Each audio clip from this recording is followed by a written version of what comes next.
Welcome to episode 4. Today we are going to talk about one of the factors that contributes to obesity. We are going to talk about this hormone called insulin.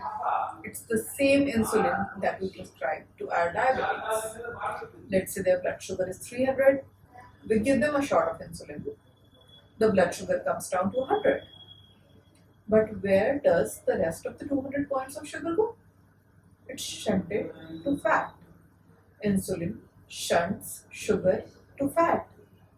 It's not a mistake. That's what insulin does. That's what the job of insulin is. Insulin shuts sugar to fat. Insulin makes fat.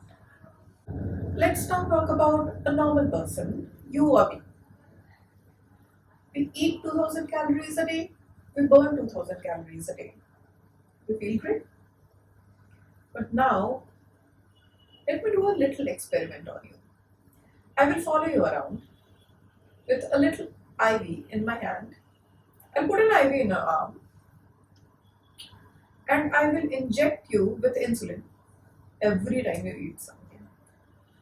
So, you eat 2000 calories a day, same as before. But every time I keep injecting you with insulin, and because of that insulin, you have converted 500 of those calories into fat. So instead of burning 2000 calories, you only have 1500 left to burn. Where did the rest of the calories go?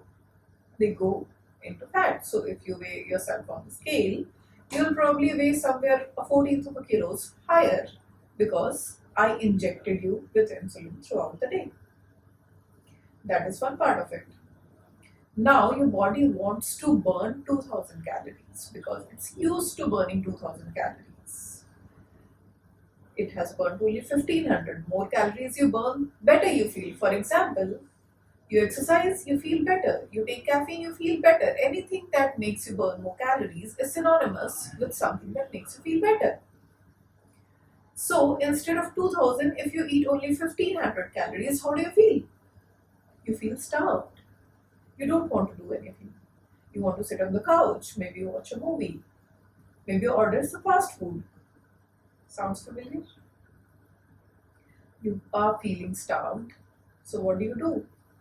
In this world of abundance of food, the 500 calories that we are feeling that we are deficient about, we order that food from outside. We eat that food from our fridge.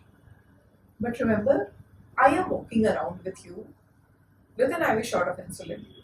I inject you with it. Again, 100 of those go to fat. It's a whole cycle. So, because of high insulin, we make more fat. Now, you may ask, no one is following me around with a shot of insulin. No one is following me around with insulin. How come I'm getting fat? Yes, no one is following us around with insulin, but we are making this insulin ourselves. How is that happening? More on that in the next episode. Stay tuned.